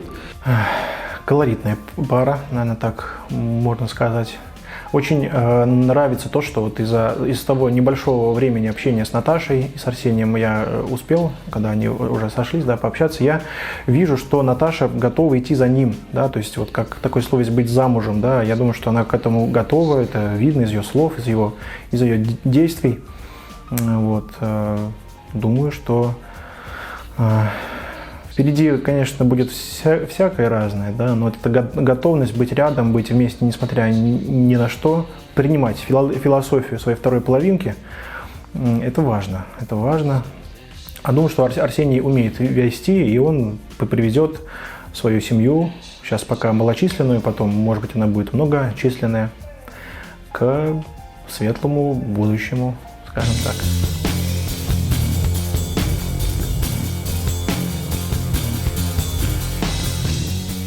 Мотоцикл был для меня чем-то притягательным и запретным. В какой-то момент жизни я понял, что хочу быть мотоциклистом. Мотоцикл дает внутреннее ощущение, что не может дать никакой другой транспорт. Это ощущение полной свободы и нахождения здесь и сейчас. Мотоцикл — это не игрушка, это действительно опасная вещь. И именно это дает полное ощущение того, что я живой. При езде с Наташей я четко понимаю, что я должен делать, а что должна делать она. Здесь ты максимально сильно чувствуешь партнера, и вы либо делаете все правильно, либо вы уже упали. Первые воспоминания, которые у меня всплывают с Арсением, это статный роковой мужчина в косухе, который идет ко мне навстречу с приятной улыбкой и со шлемом в руке. Это выглядело очень необычно, а я люблю все необычное. Люблю, когда человек увлечен, искренне кайфует от чего-либо. Помню глупую шутку, которую он проронил на втором нашем свидании после кино, когда я просила его прокатить меня на мотоцикле. Кажется, он сказал: «Села, дала, уронил, женился». Вот такой он романтик, мой муж. Но все же он меня ни разу не уронил. Помню, как первый раз он меня поцеловал. Это было у кафе «Така», рядом с мотоциклом. Тоже с веселой фразой, что-то вроде «Хватит уже ломаться, иди сюда». Езда на мотоцикле в самом начале давалась мне очень нервно. У меня слишком сильно развит инстинкт самосохранения, так что ездить вторым номером — это некий вызов для меня. Уж тем более, когда я понимаю, что все действия зависят в большей степени не от меня, а мне нужно лишь способствовать процессу и делать это очень вдумчиво. По истечению времени я стала кайфовать от поездок. Мы могли целый день ездить по городу, а иногда выезжали в область. На мотоцикле ощущения совсем другие. Лучше видишь мир, людей, чувствуешь запахи. Понимаешь, что живешь.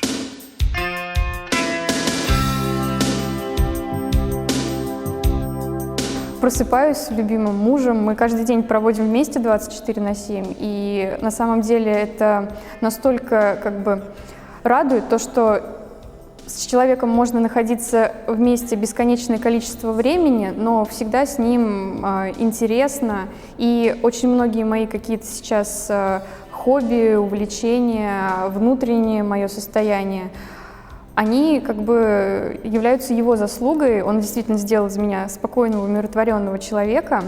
Вот. Но это что говорит сейчас именно про меня, потому что он мне действительно помог, успокоил. По поводу совместных увлечений, изначально мы, как мне казалось, сошлись на именно рабочих увлечениях с точки зрения именно он меня учил, вот что было важно. То есть у меня был запрос, я хотела, чтобы с человеком, с которым меня сведет судьба, мне было чему у него поучиться, чтобы он для меня был примером, чтобы я могла вместе с ним развиваться.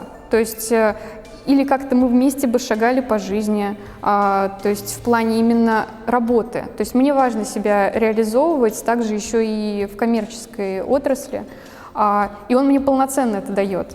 То есть изначально как бы нас объединяло то, что я уже говорила, что свадебная сфера для меня стала немножко тесна, ну то есть я не могу сказать, что я получала то, что я хотела, и он мне говорит, ну как бы ты могла работать агентом в недвижимости. Я думаю, блин, реально могла бы.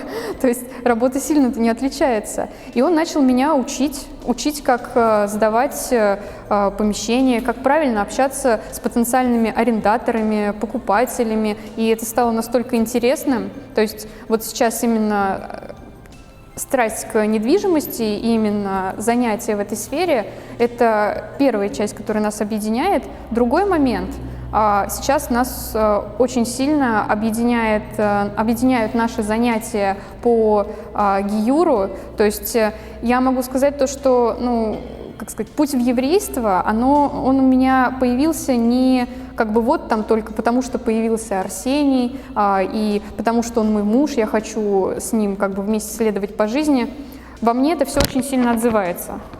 То есть в плане именно всех законов, все, что там есть, то есть и с точки зрения семейной жизни, что там прописано, меня это более чем устраивает, меня это радует, то, что я могу там найти и как мы можем построить в будущем свои отношения. И что немаловажно, то есть я думаю, что достаточно рано или поздно, скоро, мне бы так хотелось, что у нас появятся дети, и мне бы хотелось то, чтобы они впитали вот помимо нашей любви, которую мы друг к другу испытываем, еще и именно вот это вхождение в еврейское общество, жизнь по еврейским законам. Вот. В плане хобби нас объединяет спорт. Арсений очень сильно мне помог реализоваться как красивая, сексуальная женщина, которая следит за своей фигурой, и меня действительно сейчас это очень сильно заботит. Мне хочется становиться лучше. Мы сейчас вместе ходим на тренировки, то есть как бы именно занятия спортом нас тоже объединяют. Ну и в целом мы очень много разговариваем, мы очень много беседуем. Нам нравится обсуждать стратегии, интересные какие-то моменты психологические про всех людей. На этом мы тоже очень много сходимся.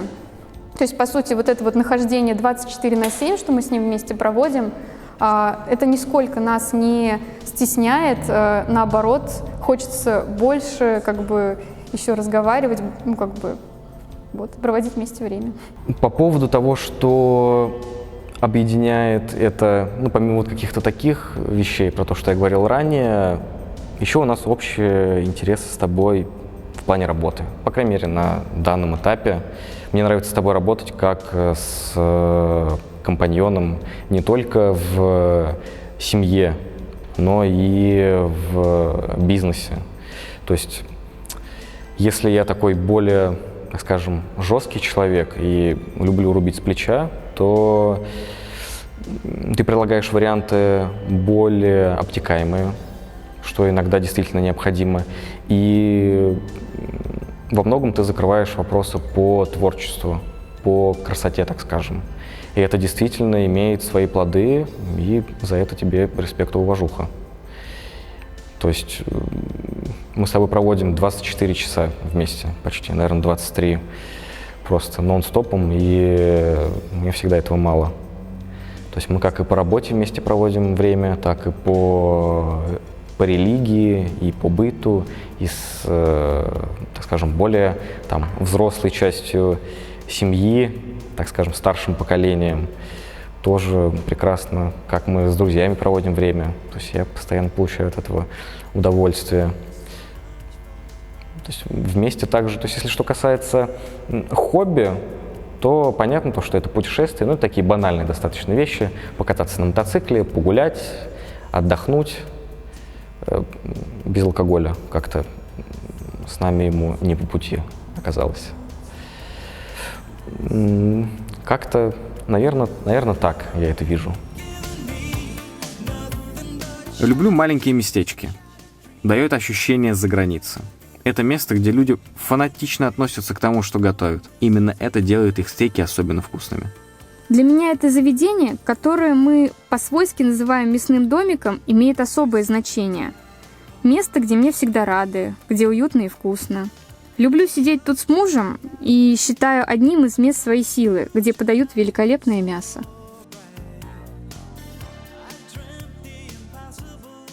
Однажды давно мы шли с ним по улице, а я направлял, мне нужно было пойти в музыкальную школу, и Арсений решил меня проводить, просто погулять, там еще время было свободное.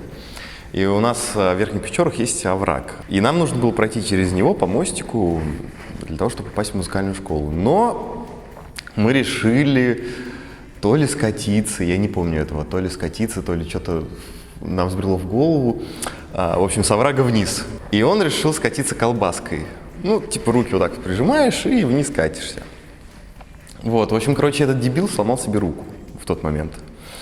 И была очень смешная ситуация, то, что я опаздываю в музыкальную школу, потому что мне нужно было туда идти, а я такой, у меня в голове что-то стрельнуло, и мне нужно туда попасть, я прям должен, прийти, все дела. А у него рука сломана, она висела как у Волан-де-Морта, прям как в Гарри Поттере. В конечном счете я не пошел в музыкальную школу, я довел Арсения до уже нашей школы, где мы учились именно. И, собственно, его забрали на скорой помощи. Арсений, с ним ситуации, Арсений знает, что там куча просто. Как он там валялся под елкой с моей будущей женой. Как он у меня с***ил аккаунт в Доте 2. Ситуаций очень много, особенно в моем телефоне. Там видео вот столько. Арсений, был момент, когда он очень-очень любил гулять. Мы с ним постоянно, каждые выходные ходили в клубы, все различные. С Наташей одна ситуация у меня очень ярко помнится в моей голове. Это ситуация, когда у нее был день рождения, мы были в Экстримленде, если мне память не изменяет. Там все напились, на трансфере нас привезли обратно, и Наташе стало плохо. Бегал, скорую вызывали вместе, и на скорой поехали. То есть громко, конечно, сказать, спас жизнь, но содействовал. Всегда он был и остается евреем, и таким любящим деньги парнем. В 5 или 6 классе он продал мне синтезатор по цене в 2 раза дороже, чем в магазине в Ашане. Причем с 2 сломанными кнопками. Собственно, наша с ней первая свадьба началась с того, что у нас 2 торта врезались друг в друга, пока ехали. И мы все это смогли порешать. И глядя на нее, я понимаю, что действительно любую проблему можно решить. И этому, наверное, я научилась у нее в первую очередь. Как-то звонит мне Наташа, мы с ней работали на разных свадьбах, и говорит, в общем, меня в поле подрезала газель. Я говорю, давай начнем с того, что ты делала в поле, и почему вы там вообще столкнулись. И чтобы вы понимали, какой у нас был уровень доверия, она мне могла отдать свою тачку просто, и я там на свадьбе ездила по всем вопросам на ее машине, забирала ее из клиники после наркоза тоже на машине. Она говорит, я не хочу ехать на такси, довези меня, пожалуйста, ты. Это было очень забавно, она была еще в таком нокауте. И у меня где-то даже есть смешное видео. И это посленаркозное состояние, и Наташа просто говорила все, что видела. Это было очень смешно. У нас была традиция, что мы на каждой свадьбе старались сделать снимок с молодоженами. И такое достаточно уже большое количество накопилось совместных снимков. Параллельно, когда была свободная минутка, мы дурачились все время. И потом, когда молодожены смотрели фотоотчеты свои, там были мы с Наташей с какими-нибудь странными танцами, позами. И их это очень веселило. На Пасху надарили очень много яиц. У нас были целые ведра, корзины, и мы пошли их разбивать. И мы в радиусе, наверное, километра вокруг нашего дома все забили яйцами. Мы даже забирались на колокольню и сбрасывали их сверху. Но это не самая хорошая история. Но было так здорово, так весело. Фундаментально самые важные вещи в жизни, наверное, у меня никогда не менялись. Были какие-то изменения по осознанию.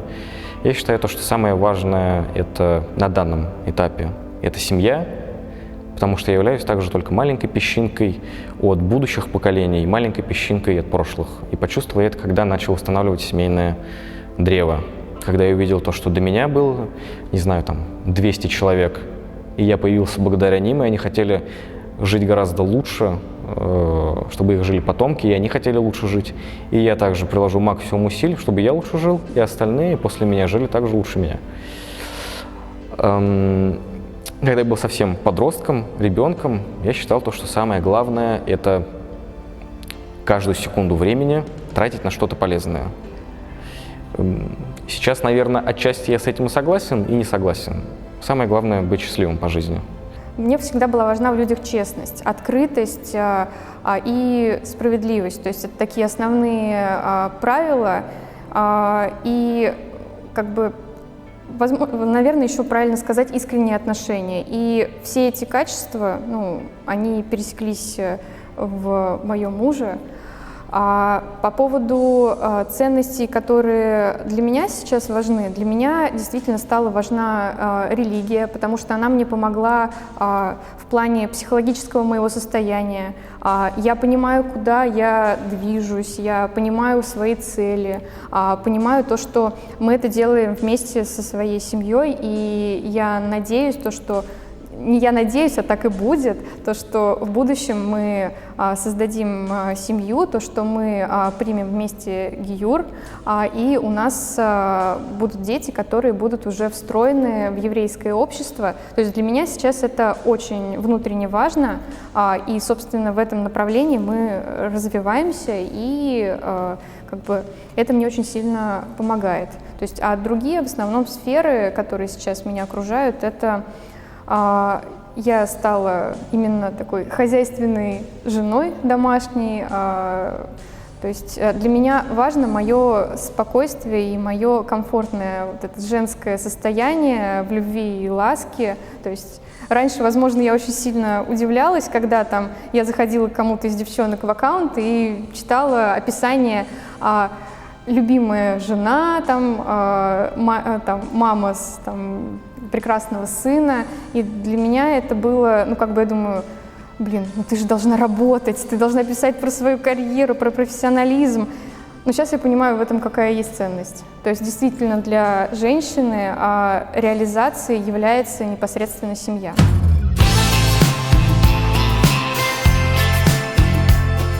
Изначальная идея завести собаку пришла Наташа, и я поддержал ее в этом. Когда мы приехали забирать Шекеля, и у нас был выбор, кого взять, то наш боец сделал максимум, чтобы мы взяли именно его. Этот маленький щенок создает столько позитивных эмоций, как будто внутри него находится атомный реактор. Для меня Шекель как зеркало, потому что во многом домашние питомцы могут рассказать своим поведением о нас самих. Наш бунтарь любит спать вместе с нами, и хотя многие говорят, что это неправильно, мне все равно. Пузи-блинчик, Бокель, Пузечка, Чиколока, или просто Шекель. Лично для меня повод приходить домой. Приятно ощущать, как он радуется при виде нас с Арсением. Я очень люблю собак, они у нас были всегда. Но никогда мне не давали возможности держать собаку дома. Уж не говоря уже о том, чтобы собака бегала по мебели и спала вместе со мной. Муж исполнил мою мечту, и вот теперь у нас есть прекрасный пес. Это моя первая нормально воспитанная собака. Порой мне кажется, что он гораздо понятливее, чем многие люди. Ведь 90% случаев он все делает с первого раза, а в остальные 10% он просто элитарно смотрит, давая понять, что принятое мной решение не прошло согласования, и с ним нужно договариваться дальше. Не знала, что так можно любить домашнего питомца. Корги – это удивительные создания. До знакомства с Арсением и его семьей ни разу с коржами не сталкивалась, если честно. Но сейчас я очень счастлива, что у меня есть свой любимый корги Шекель.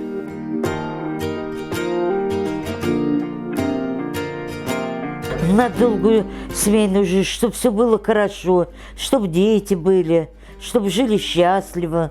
Самое главное – здоровье, конечно, вам обоим. Счастье, конечно, любви, чтобы вы были любимы, вас любили.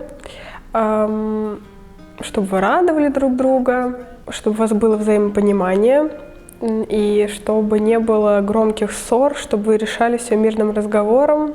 И даже если какой-то произошел жесткий скандал, не нужно принимать острых мер.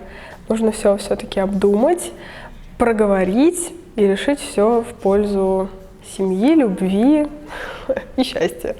Вот. Слушайте, я вам желаю просто любви.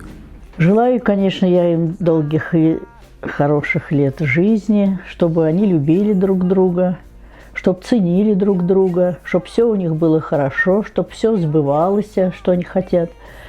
Вот. И остались так на всю жизнь оставшуюся.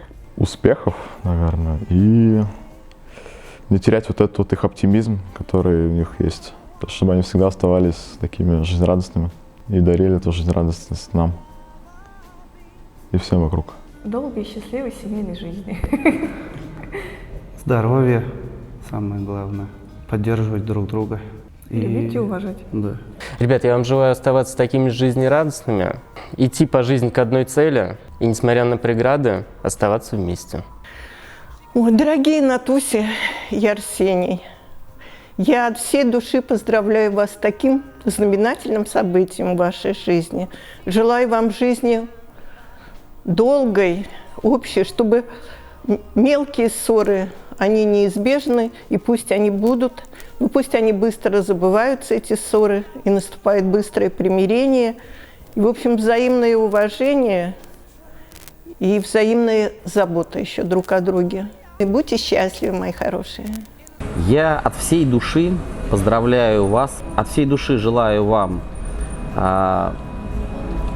хорошей, доброй семейной жизни, чтобы у вас было взаимопонимание и в чем-то вы друг другу всегда уступали.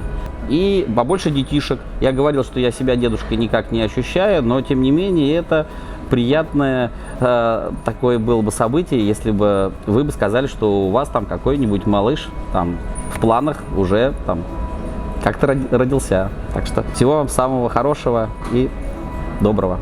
Но самое главное, я хочу пожелать, чтобы было как раз вот это понимание, теплота, позитив, понимание именно не просто там вот ты сказал, я понял, да, то есть понимание может быть без слов, понимание может быть настроение, да, то есть чувствование друг друга обязательно должно быть.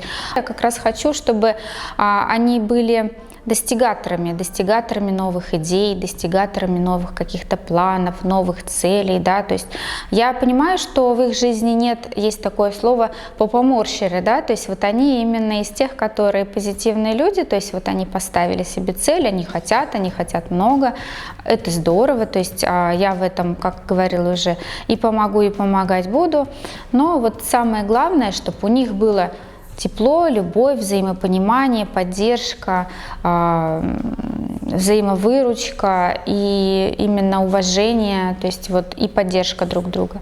Арсений, тебе стараюсь там бабок, конечно, побольше зарабатывать. Я знаю, что ты очень стремишься к этому, очень желаешь этого. Наташе я желаю сохранять домашний очаг. Насколько я знаю, у них в этом плане все хорошо, значит, они двигаются по верному пути. В совместной жизни я хочу пожелать взаимопонимания именно как мужчины и женщины, как жены и мужа, чтобы она не пилила ему мозги, а Арсений просто делал свою работу и все. Вот. Счастья вам, любви, любимчики мои. Я бы хотела пожелать взаимопонимания между друг другом, между окружающим миром, окружающих их людьми и также роста в количестве данной семьи, но это уже на их усмотрение. Да я не знаю, цените друг друга, бережно друг к другу относитесь, уважайте друг друга. Я думаю, это самое главное.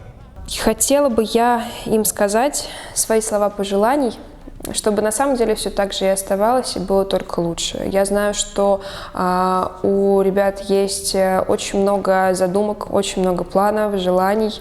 Они буквально их переполняют, так скажем, амбиции. И я желаю, чтобы все они были реализованы не в ущерб отношениям, чтобы они их сохранили, вот, и делали друг друга счастливыми постоянно, 24/7. Вот, все. Я хочу вам пожелать, чтобы вы оставались верны своим убеждениям и не сдавались, шли только вперед и никого не слушали только друг друга. Ну и родителей немножко. Ну, я пожелаю жить счастливо, быть здоровыми. Это, наверное, самое главное желание. Пожелаю реализации всех планов, того, чтобы все, что вы задумывали, у вас получалось, чтобы вы наконец-то залезли в эту недвижимость, которая стоит $3 миллиона не за свои деньги. Желаю любви, много детишек и приехать в Израиль, как вы этого хотите, но возвращайтесь обратно. Ребят, я вам желаю от всей души, чтобы у вас все было так хорошо, так светло, так ярко, так вы были внимательны друг к другу, что в мире что-то должно измениться. Это факт. Если так, как можно больше будет таких пар, которые будут вот истинно влюблены, да, по-настоящему. Я желаю вам только развития совместного, да, чтобы вы друг друга вдохновляли. Ну и, наверное, здоровых детей. Мы рядом, я рядом. Звоните, пишите, приглашайте в гости, где бы вы ни были. Всегда на связи. Вас очень люблю. На самом деле, самое главное, чтобы все, что вы делаете в своей жизни, приносило вам просто нереальное удовольствие, неимоверный восторг. Я знаю, что вы можете и ставите себе цели огромные и идете к ним. И я желаю, чтобы вы никогда не забывали о том, что вы можете все, что несмотря на все трудности, у вас все получится. Держитесь друг за друга, вы действительно как-то подпитываете друг друга, ну так кажется со стороны. И я вам желаю вот этот ваш внутренний огонь, огонь вашей пары пронести на протяжении всей вашей жизни и передать вашим детям. Огромного счастья вам еще. Воспринимать любые терки как способ сближения.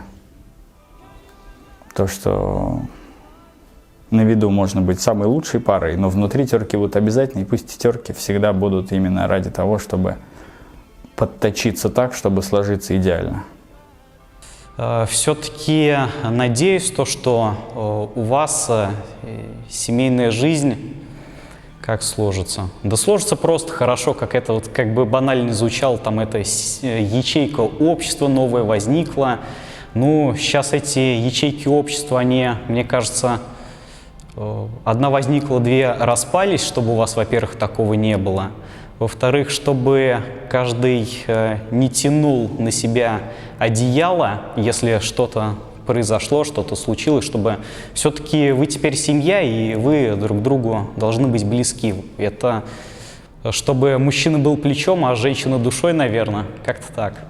Арсений, Наташа, мои близкие братишки, хочу вам от всей души, от всего своего глубокого, но, возможно, холодного сердца пожелать, чтобы ваш брак, ваша семья, ваша ячейка общества двигалась уверенно по жизни, чтобы вы всегда добивались того, чего вы хотите, что у вас уверенно получается уже на данном этапе.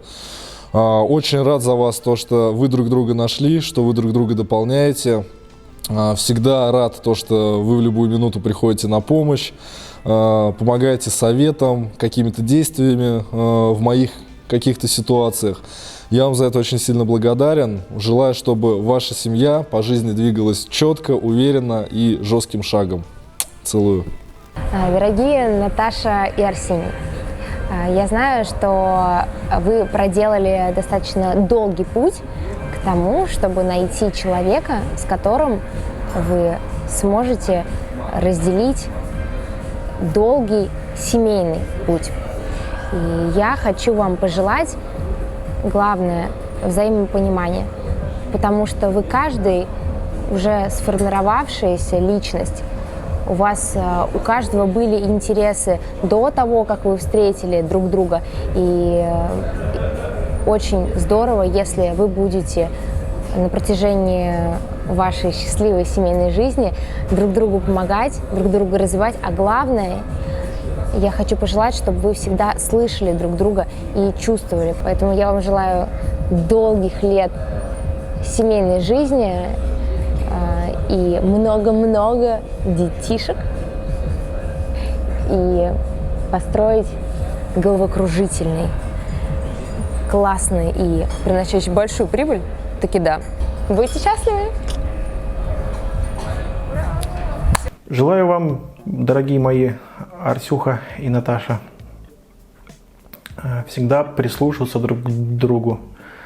Есть такое понятие, что жена для мужа и муж для жены – это точильный камень. Да, когда как два камня трутся друг об друга, да, стираются всякие шероховатости, и там спустя много-много лет мы видим блестящие такие гладкие камушки, которые лежат себе спокойно, они счастливы, эти камушки. Вот я желаю вам, чтобы, несмотря ни на что, ни на всякие невзгоды в жизни, которые случаются, чтобы вы были рядом всегда. Это большой шаг в жизни, что вы сошлись и продолжаете вместе идти за руку. В общем, для меня, как, ну, это важно, да, вот именно это замечать в людях, и это тот фундамент, я бы сказал, вы уже заложили его, да, сейчас главное его поддерживать, чтобы он был в рабочем состоянии, тот фундамент, который даст развитие не только вам, да, он даст радость и вашим родителям, даст какой-то, опять же, фундамент для развития семьи, имеется в виду детей ваших, чтобы они, видя вас, как вы любите друг друга, могли сказать, что я хочу так же, как мой отец, как моя мама. Ну, вот так вот как-то. Ну, мои дорогие, Наташенька и Арсений милые, у вас сегодня такой прекрасный день, который запомнится на всю жизнь. Я хочу, чтобы у вас была хорошая, счастливая семейная жизнь. Чтобы вы были всегда в хорошем настроении, чтобы вы друг друга очень как-то поддерживали во всех отношениях. Вот. Чтобы у вас каждый день был светлым, радостным и наполнен счастьем и красотой. Да, хорошо. Нормально? Да. Да. Стихи еще можно. Взаимопонимание, чтобы они умели слышать друг друга. Слушать и слышать. Не замалчивать какие-то вещи, обсуждать какие-то, не какие-то, а прямо все, что нужно, надо все обсуждать. Чтобы не было какого-нибудь взрыва потом на макаронной фабрике. Мне бы хотелось, чтобы баланс между возможностями и желаниями у них хорошо отрабатывал. И чтобы те мечты, которые есть на сегодняшний день у Арсения и Натальи, сбылись и еще в большем объеме, и это обязательно сбудется. Вот. Детишек побольше. Да, а мы поможем. Ой, да. мы прям с удовольствием. Любви да. И взаимопонимание все-таки, это самое основное. То есть деньги – это вещь наживная. Конечно, они очень нужны для комфортной жизни, для позволения себе много путешествовать, я не знаю, там многое позволять себе. С другой стороны, и не хочется, чтобы Арсений с Натальей сильно напрягались, как вот на начальном этапе сейчас вот это происходит. Хочется, чтобы это немножко все-таки было немножко подрасслабленнее. С другой стороны, если нравится, почему нет? Вот. Про нас, чтобы не забывали. Да. Но они не забывают. Нет, они не забывают. Не, они крутые вообще. Да. Вообще супер вообще. Угу. Я не знаю, я кому-нибудь рассказываю частичку, люди просто завидовать начинают. Вот. Они еще даже и денег зарабатывать не начали, уже подарки нам делают. Офигеть просто. Мы немножко даже пугаемся. В общем, это какие-то звезды.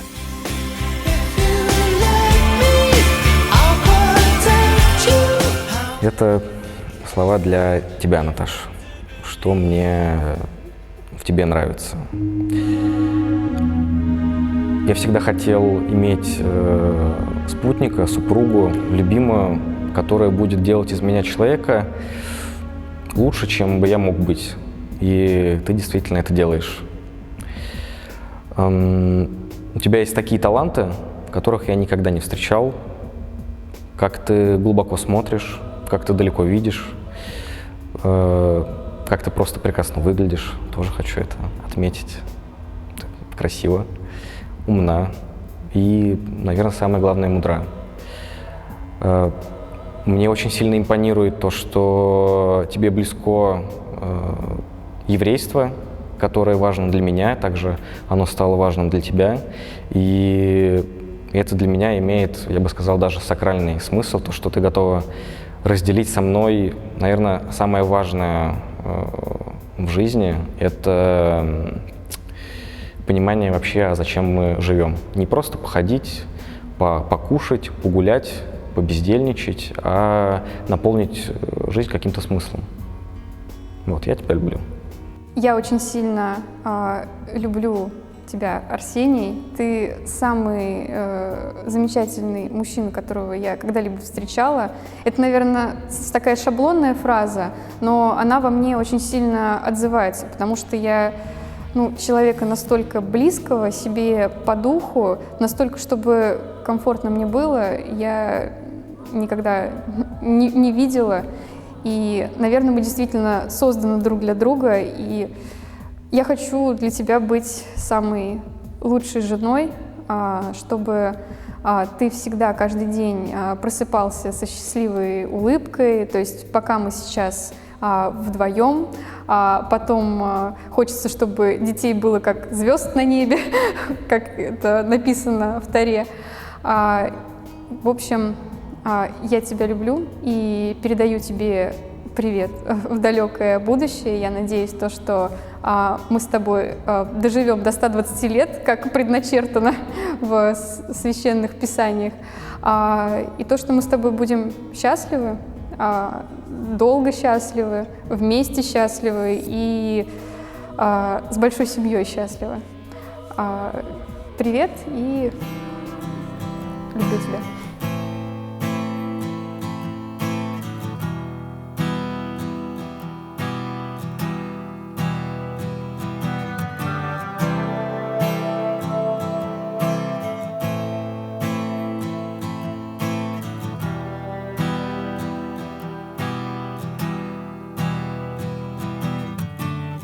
Делай вопреки, делай от руки, мир переверни, небо опрокинь.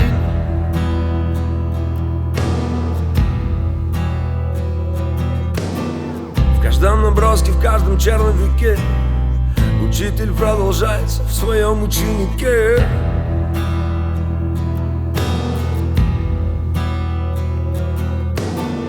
Всю мою жизнь я иду ко дну, всю мою жизнь я искал любовь, чтобы любить одну.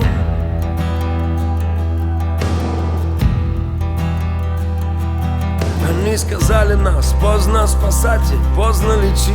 Плевать, ведь наши дети будут лучше, чем мы. Лучше, чем мы. Лучше, чем мы. Когда меня не станет, я буду петь голосами моих детей и голосами их детей. Нас просто меняют местами. Таков закон сансары, круговорот людей. Ой, мама, когда меня не станет, я буду петь голосами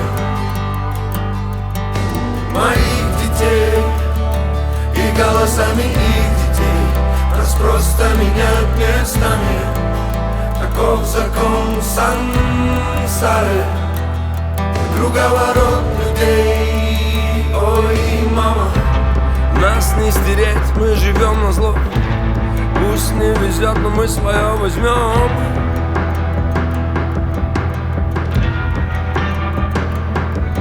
Это небо вместо сцены, здесь все вверх ногами. И эти звезды в темноте, тобой зажженный фонарик.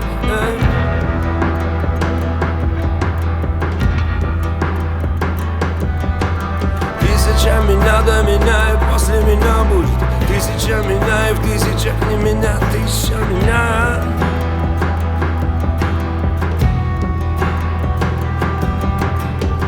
И мы снова вдребезги, и нас не починить. Плевать, ведь наши дети будут лучше, чем мы. Лучше, чем мы. лучше, чем мы. Когда меня не станет, я буду петь голосами моих детей и голосами их детей. Нас просто меняют местами, таков закон сансары. Круговорот людей, ой, мама. Когда меня не станет, я буду петь голосами моих детей и голосами их детей. Нас просто меняют местами, таков закон сансары.